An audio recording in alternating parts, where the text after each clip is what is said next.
favorite poems by the students who wrote them and performed them. We appreciate you joining us, and just to give you a little background information, I am Susan Aaron, and I am the freshman English teacher at Carlisle School, and I do not use normal assessment of my students. At the end of the year, my students perform an original piece of poetry that they have written, edited, and practiced using poetic devices and shifts, all of the things that make poetry real. And they perform these live in a competition called the Poetry Slam. So tonight we're going to have Drop the Mic Here, poetry reading of 6 of our poets. Thank you very much.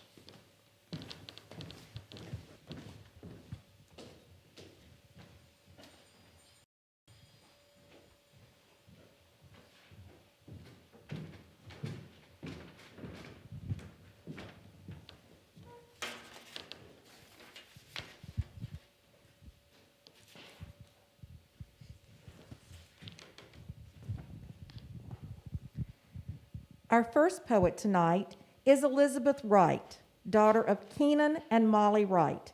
Elizabeth is a sophomore who is also involved in field hockey, is the SCA sophomore class vice president, and is a performer in Zip Zap Zop, a community-based public service theater group.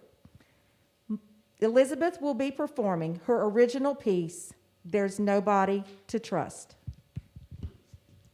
There's nobody to trust. There's nobody to trust. Everyone is always looking for a way to talk about you. People spreading drama, rumors, making you feel bad about yourself. Even your friends are whispering behind your back, trying to get you to crack, asking if the rumors are true. There's nobody to trust. Being alone makes you seem lonely, but having friends tears you apart. You say you have no friends, and people laugh, saying you have a lot.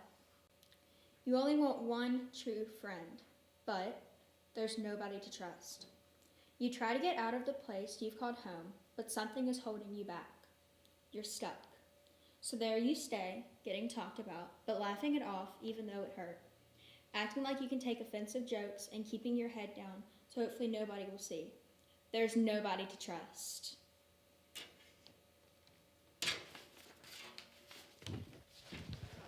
Thank you, Elizabeth.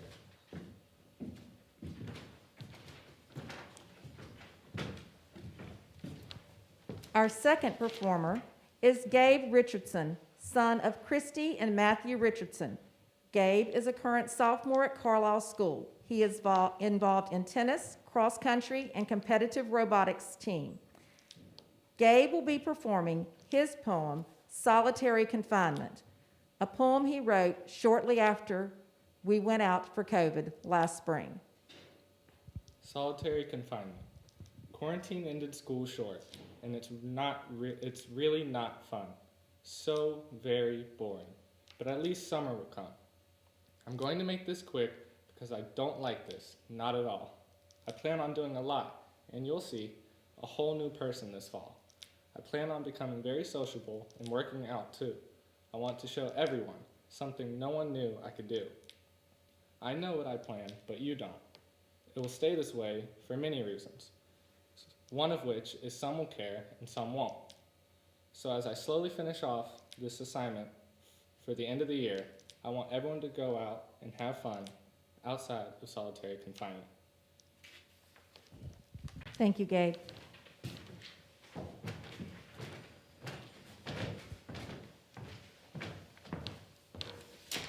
I'd like to welcome to the stage our next performer, Chloe Taylor. Chloe is the daughter of Pamela and Marvin Taylor. She is a current sophomore at Carlisle School. She plays tennis.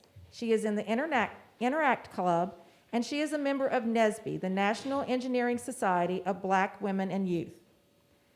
Chloe is going to be performing her powerful poem, The Price of Ignorance. The price of ignorance. The ignorance in our society is like picking up a conch shell off the beach, putting it up to your ear, expecting to hear the ocean, but instead getting bit by the venomous conch that lives in it, which could possibly kill you. From my perspective, from being a black girl and being bigger than the rest of the girls I've grown up around, I've experienced ignorance. The ignorance I have seen and experienced from a black perspective is the large amounts of cultural appropriation, not appreciation. All things including body characteristics, hairstyles, clothing, music, accents, and even skin color that black people did and have, still do, and still have, got and still will get in trouble for, are being stolen by white society and turned into the latest trends. Like getting cornrows and calling them Bo Derek braids, or saying that Bo invented them herself when cornrows originated in Africa 3000 BC. And we still get called out for or looked at in public when we have protective styles because it's too ethnic, it's inappropriate for the workplace, it's unprofessional, or you'll look better with straight hair anyways. And don't get me started on skin color, a trend called blackfishing where white social media influencers pretend to be black.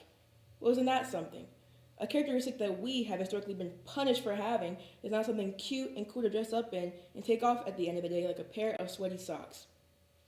And defend yourself by saying, it's just a tan. In many cases, the appropriators have strong biases against the people they emulate and attempt to retaliate by saying black women need to give straight hair back, like straight hair is culture. When one, white people basically forced us to wear straight hair, and all of a sudden you want it back? And two, straight hair isn't a culture. It's a characteristic. There is naturally straight hair in just about every cultural group on the planet. Anyway, this leads me to another type of ignorance I have experienced. Body image. The impact social media has on people's mental health, specifically women, is crazy, especially when it comes to how women see themselves. We are held to an unrealistic standard of beauty that is heavily displayed on social media. Sadly, those beauty standards aren't even based in reality. They're usually a product of surgery, Photoshop, or even clever posing. But that brainwashes people into thinking that those unrealistic body types are one, natural, and two, the only beautiful body type, and that simply is just not true.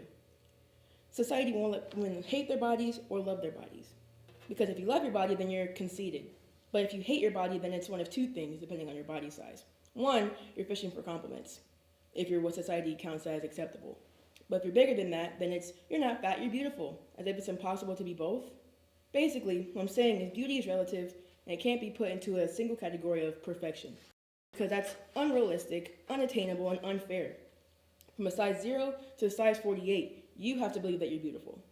Beauty is as beauty does. This may sound really generic and cliche, but it's true. Inside beauty will project to the outside. We, as girls and women, need to break that construct that beauty has a size, shape, color, shade of color, or hair texture. We are being bombarded with challenges daily to our self-worth, physical beauty, and mental strength.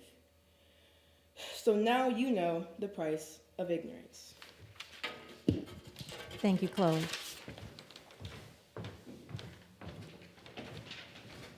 We now welcome Emily Cahill to the stage. Emily is the daughter of Bonnie Rutroff and the granddaughter of Lisa and David White.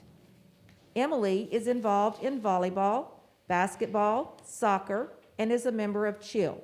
She is also a current sophomore at Carlisle School. Emily will be sharing her poem, The Memory. The memory, the one day, the one memory that I will never forget. The sound in my mother's voice was an indication something had happened. All the bad things that could have happened, are they okay?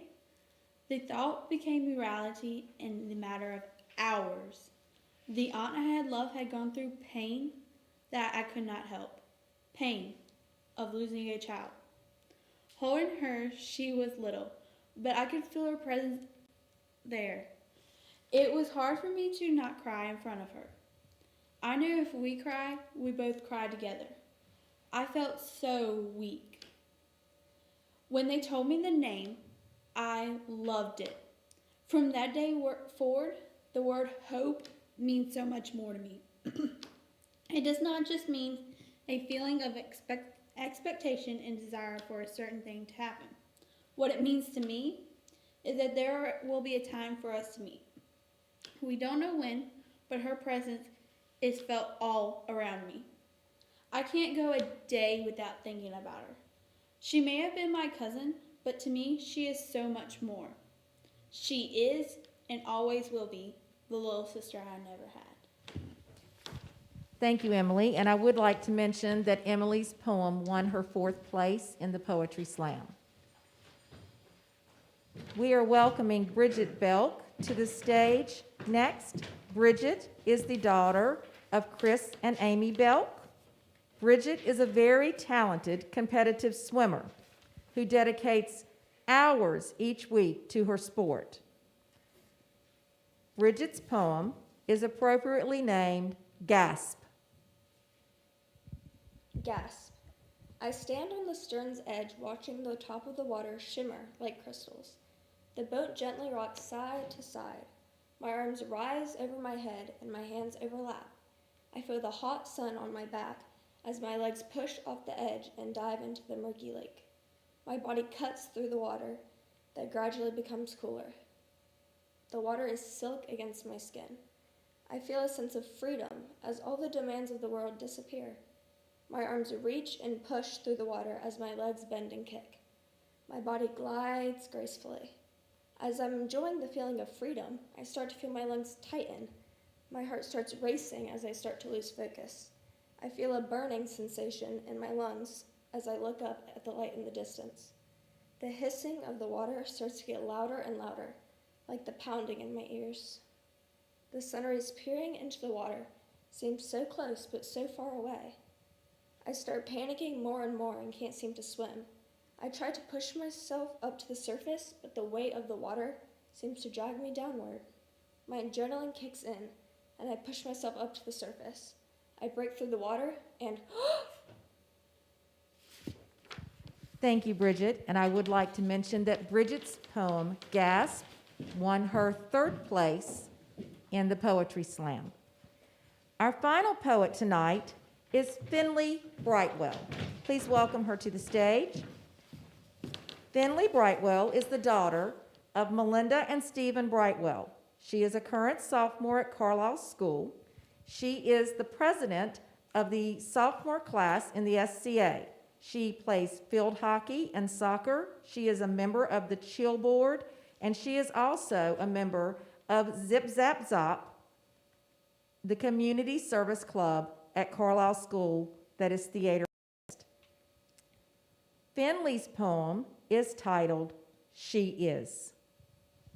She is expected and told to act like a lady when doing something not ladylike. She is scared to go out at night alone in the dark, afraid that someone might take her and use her as a toy. She is looked at by many, not because of her personality, but because of her body. She is picked on because of things she doesn't have, but other women do. She is mad that when talking to a boy, she's not being looked at in the eyes because they're busy looking at her chest. She is upset that she can't go out and have fun with friends because she has to worry about if a boy takes advantage of her. She is angry that she is looked at like an object instead of a human being like others. She is worried that she doesn't look like other girls. She is angry that she is told she can't do something because of her gender. She's scared of what he will do to her if she refuses to do something that he asked her to do, because he is bigger than her. Thank you, Finley. And I would like to mention that Finley is our 2020 Poetry Slam winner. I would like to take a moment to thank Theater Works community players for hosting this event for Carlisle School's students. The pandemic has been particularly troublesome for the youth of our area, and having the opportunity to come out and perform their original works of poetry is a blessing. Please remember, Theater Works community players, follow and like us on Facebook and hit that donate button so they can continue to help every member of our community. Thank you so much for joining us tonight.